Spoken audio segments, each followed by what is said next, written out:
여수 서교동의 한 사거리에서 트레일러가 횡단보도를 덮쳤습니다. 길을 건너던 시민 등 12명의 사상자가 발생했습니다.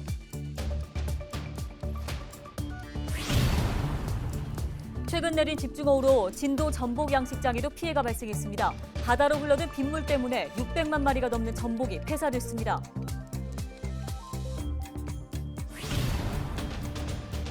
사면 붕괴가 발생한 광양 탄치마을에 지원의 손길이 잇따르고 있습니다. 즉석식품과 라면, 삼계탕 등 피해 주민들을 위한 물품이 전달됐습니다. 강진군이 가우도 호우 피해에 대한 복구 작업을 완료했습니다. 통제된 구간은 모두 해제됐으며 모노레일과 출렁다리 등은 임시 운영을 시작했습니다.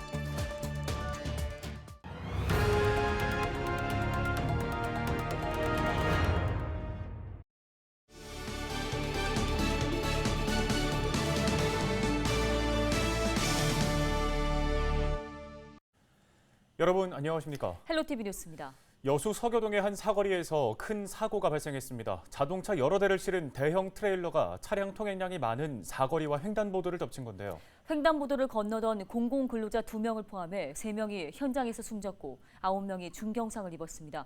사고 현장을 서경 기자가 취재했습니다. 여수 서교동의 한재 사거리입니다. 녹색 신호가 켜지고 2층까지 차량을 실은 대형 트레일러가 내리막길에서 속도를 줄이지 않은 채 그대로 돌진합니다. 우회전 대기 중이던 차량 3대를 연이어 들이받고도 트레일러는 계속 직진했고 횡단보도 위에 보행자를 치고서야 멈춰섰습니다. 2시간 전 발생한 사고 현장입니다. 트레일러가 지나간 자리에 스키드 마크가 선명하게 남아 있습니다. 사고 당시 급박한 상황을 짐작케 합니다. 운전사가 내리면서 브레이크 고장 났어요. 119 좀 신고 좀 해주세요 그러더라고. 그래서 신고했다. 야 3명 쓰러지는 거 보고 그 차에 뚫렸더라. 사람들이 막 뺏겼더라. 그래서 그만 보고 이제 해서 막 들어왔어요. 여수경찰서는 20일 오전 9시 10분 서교동 한재 사거리에서 트레일러가 차량과 횡단보도를 덮치는 사고를 접수하고 현장 출동했다고 밝혔습니다. 이 사고로 차량 10여 대가 파손됐고 보행자 3명이 사망했으며 3명은 중상, 6명은 경상을 입고 병원으로 옮겨져 치료를 받고 있는 것으로 알려졌습니다. 사고 당시 가장 먼저 현장 수습에 나선 구조대는 매우 처참했던 당시 상황을 전했습니다. 상태가 많이 안 좋으셨거든요. 다리도 출혈도 많으시고 의식도 없으시고 심장도 안 뛰시고 해가지고 병원에서도 처치를 하지만은 결국엔 사망하셨다고 하시더라고요. 차 밑에 깔려 있는 분은 이제 심장이 멈춘 상태로 다른 차들은 다 이제 그 큰 차들 다 밀어가지고 인도 쪽으로 싹 몰아져 있으면서 차량들이 쪼그라져 있더라고요. 환자들도 굉장히 많아서 저희는 이제 다른 구급대가 올 때까지 처치하면서 중증도 분류하면서 현장에서 사망한 3명 이외에도 중상을 입은 운전자 3명 역시 생명이 위독한 상태인 것으로 파악된 상황. 경찰은 사거리 CCTV 분석과 함께 트레일러 운전자와 목격자, 피해자 등의 진술을 토대로 정확한 사고 경위를 조사할 방침입니다. 헬로티비 뉴스 서경입니다. 다음 소식입니다. 이달 초 남부지방에 내린 집중호우로 주택은 물론이고 들녘과 축사까지 침수 피해가 잇따랐습니다. 수산업 분야에서는 바다로 흘러든 빗물 때문에 전복 양식장이 초토화됐는데요. 특히 진도에서는 200억 원이 넘는 피해가 난 것으로 추정돼 양식 어민들의 한숨이 더욱더 깊어지고 있습니다. 고정민 기자가 피해 현장에 다녀왔습니다. 전남 진도에 있는 전복 양식장입니다. 가두리에서 그물을 끌어당기자 전복이 한가득 담겨 올라옵니다. 그런데 전복을 자세히 살펴봤더니 움직임이 느껴지지 않고 곳곳에서 악취가 진동합니다. 집중호우로 빗물이 바다로 스며들어 전복이 무더기로 폐사한 겁니다. 이 보시는 것처럼 가두리 양식장에서 끌어올린 전복이 집단 폐사에 이젠 쓸모없는 껍데기가 됐습니다. 짧게는 1년에서 5년 넘게 키운 전복까지 제가 찾은 어촌계 한 곳에서만 600만 마리가 넘게 떼죽음을 당했습니다. 문제는 집중호우나 홍수가 재해보험에 포함되지 않아 보상받을 길도 막막한 상태입니다. 지금 일부 어민들은 거의 지금 손을 놓고 있는 입장입니다. 지금 여기 오면은 정말 실망스럽고 하나라도 산 놈이라도 살려보겠다고 지금 노력은 하고 있습니다만은 지금 손이 지금 제대로 안 움직이고 있습니다. 예, 지금 뭐라고 말할 수 없이 솔직히 참담합니다. 뭐 입에서 지금 말이 안 나오네요. 여기까지 이런 일이 생길 거다고는 진짜 꿈에도 생각을 못 했었습니다. 진도는 7월 초입부터 사흘 동안 500mm가 넘는 폭우가 쏟아지면서 전복 양식장이 직격탄을 맞았습니다. 빗물이 한꺼번에 바다로 밀려들면서 바닷물의 염도가 낮아졌기 때문입니다. 진도에서 전복 양식을 하고 있는 어가는 모두 200여 곳. 진도군이 피해 규모를 확인해 봤더니 전체 어가의 40%가 넘는 76곳에서 전복 1,430만 마리가 폐사한 것으로 집계됐습니다. 저염수 피해는 주로 전두와 청룡, 산울마을에 집중된 것으로 나타났습니다. 추정되는 피해액은 전복 양식장에서만 251억 원 정도. 진도군은 모자반과 새우, 넙치까지 피해 조사를 확대하고 정부의 국비 지원과 재난 지역 지정을 건의한 상태입니다. 전라남도랑 정부에 이제 건의는 했고요. 그리고 이제 꼭 이 전복뿐만 아니더라도 이제 전복, 다시마, 모자반 전부 다 이렇게 피해 어민들이 어느 정도 지원을 받을 수 있게 앞으로도 지속적으로 전라남도랑 해양수산부에 건의를 해보도록 하겠습니다. 전복 가두리와 함께 다시마와 모자반, 어린 전복을 키우는 곳도 추정되는 피해액만 31억 원가량. 유례없는 물폭탄이 남부지방을 덮치면서 양식어민들의 가슴은 시커멓게 타들어가고 있습니다. 헬로티비 뉴스 고정민입니다. 강진군이 가우도 집중호우 피해에 대한 긴급 복구 작업을 완료했습니다. 강진군은 가우도에서 발생한 소규모 산사태와 산비탈 유실, 둘레길 파손 등 집중호우 피해 현장을 점검했습니다. 지난 7일부터 통제된 위험 구간은 모두 해제됐으며 모노레일과 출렁다리 등 관광시설에 대해 임시 운영을 시작했습니다. 강진군은 같은 피해가 발생하지 않도록 방지 대책을 마련하고 사전 예방에 최선을 다하겠다고 강조했습니다. 지난 집중호우 당시 사면 붕괴로 인명피해가 발생했던 광양 탄치마을에 지원의 손길이 잇따르고 있습니다. 광양 동백 로타리 클럽은 밑반찬과 즉석식품 라면 등 200만 원 상당의 구호 물품을 전달했고 진상면 이장협의회는 마을회관에 대피해 생활하는 주민들을 위해 삼계탕을 제공했습니다. 마을 주민들은 언제 끝날지 모르는 대피 생활에 지원의 손길들이 큰 힘이 된다며 감사의 마음을 표현했습니다.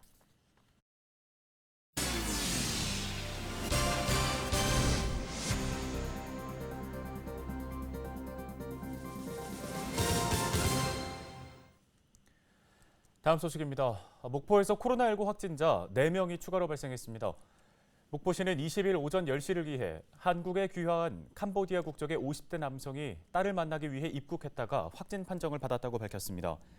나머지 3명 가운데 30대 남성은 목포의 132번째 확진자의 밀접 접촉자로 확인됐고 이 남성과 호프집에 함께 있던 40대 남성도 확진 판정을 받았습니다. 132번 확진자와 접촉한 왁싱샵 업주 30대 여성도 양성 반응이 나와 목포의 누적 확진자가 139명까지 늘었습니다. 강진군이 소상공인 경영 환경 개선 사업을 지원했습니다. 강진군은 상권 활성화 구역에 소상공인 19곳을 선정해 최대 200만 원을 지원했는데요.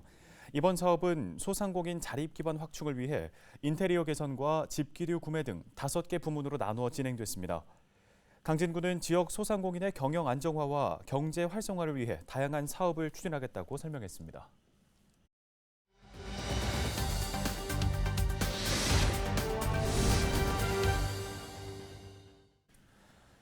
최근 코로나19 등으로 디지털 기기를 활용한 소비가 늘고 있죠. 편리함을 주는 반면에 디지털 기기 활용이 익숙하지 않은 노년층들은 많은 어려움을 겪을 수밖에 없는데요. 이런 어려움을 해소하기 위한 관련 교육 기반이 마련됐다고 합니다. 네, 해당 조례안을 대표 발의한 전남도의회 최선고 의원 전화 연결해 보겠습니다.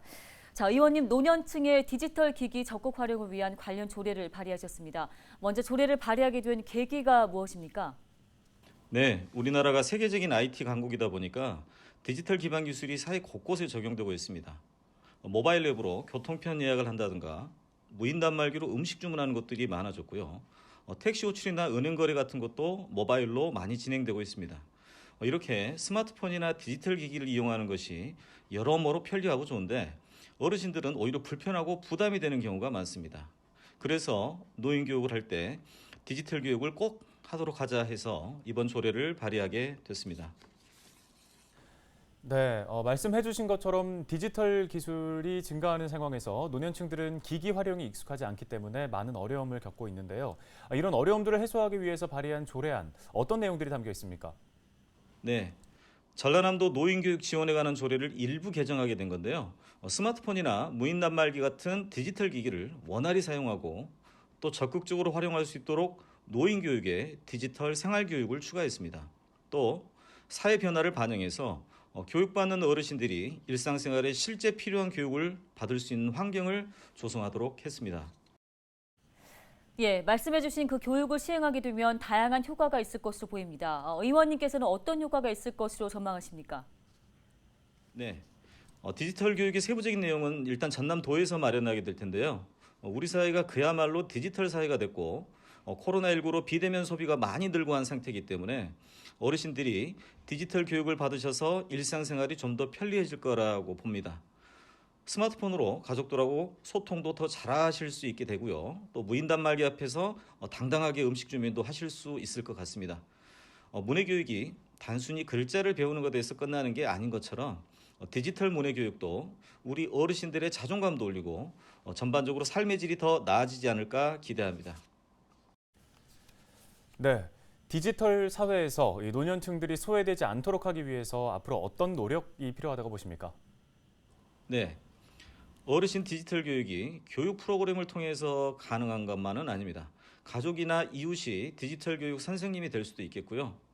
그렇지만 우리 생활 곳곳에 모바일 앱이나 디지털 기기들이 워낙에 다양하기 때문에 어르신들이 좀 더 체계적으로 교육받을 수 있는 기회가 꼭 있어야 한다고 봅니다. 어르신들의 디지털 소외가 없도록 스마트 기기 활용법이나 생활 속 디지털 역량을 높일 수 있는 프로그램들이 앞으로 다양하게 도입될 필요가 있다, 이렇게 생각을 합니다. 그래서 전남도뿐이 아니라 지역사회에서도 디지털 교육에 대한 관심이 필요하고 교육에 필요한 여건을 마련하는 것에도 좀 더 관심을 기울였으면 합니다. 네, 관련 도움 말씀 잘 들었습니다. 전남도의회 최선국 의원이었습니다. 네, 다음 소식입니다. 무더위가 계속되면서 전라남도에 온열 환자가 잇따르고 있습니다. 전라남도는 20일 오후 2시까지 실내외 작업장과 논밭 등에서 온열 환자 42명이 발생했다고 설명했습니다. 전라남도는 무더위 쉼터를 8,434곳까지 확대하고 그늘막과 옥상 녹화 등도 확충하고 있다고 밝혔습니다. 또 폭염으로 인한 온열 질환자의 실시간 모니터링을 위해 지역 49곳의 응급실과 감시 체계를 구축하고 119 폭염 구급대를 운영한다는 방침입니다. 순천시 쓰레기 매립장 후보지 선정과 관련해 광양 시민들의 반발이 이어지고 있습니다. 광양 시민들은 19일 순천시청 앞에서 집회를 열고 순천의 쓰레기로 왜 광양 시민이 피해를 봐야 하냐며 인접 지역인 구상 건천마을을 후보지에서 제외해 줄 것을 거듭 촉구했습니다. 그러면서 이 같은 후보지 선정은 광양 시민을 우롱한 처사라며 사과를 요구했고 정당한 주장들을 수용하지 않을 경우 시민 총궐기로 투쟁을 할 것이라고 경고했습니다. 목포신항의 항만 배후단지 조성 사업이 준공됐습니다. 목포지방해양수산청은 국비 452억 원을 투입해 복합물류 제조시설과 업무 편의시설 등 48.5만 제곱미터 부지의 배후단지 조성 사업을 완료했다고 설명했습니다. 또 배후단지 가운데 목포신항 자동차 부두 인근 부지는 자동차 관련 업체의 입주를 추진하고 지역산업과 입주 희망기업 수요를 고려해 단계적으로 분양할 계획이라고 밝혔습니다. 목포해수청은 항만 배후단지에 민간기업이 입주하면 해마다 6만 8천 TEU의 항만 물동량이 창출되며 155명의 고용 창출 효과가 나타날 것으로 기대하고 있습니다. 전라남도가 5G 기술이 적용된 스마트 산업단지를 구축합니다. 전라남도는 LG U+와 함께 여수 국가산업단지에 사업비 39억 원을 투입하고 중소기업의 경쟁력을 높일 스마트 팩토리 솔루션을 도입할 방침입니다. 이번 사업을 통해 펌프 설비를 실시간 모니터링하고 배기가스 배출 농도를 측정하는 가상 센서 등을 설치한다는 계획입니다. 전라남도는 현장 정보를 빅데이터로 만들고 민간에서도 활용할 수 있게 개방한다는 예정입니다. 헬로티비 뉴스 오늘 저희가 준비한 소식은 여기까지입니다. 네, 시청해주신 여러분 고맙습니다.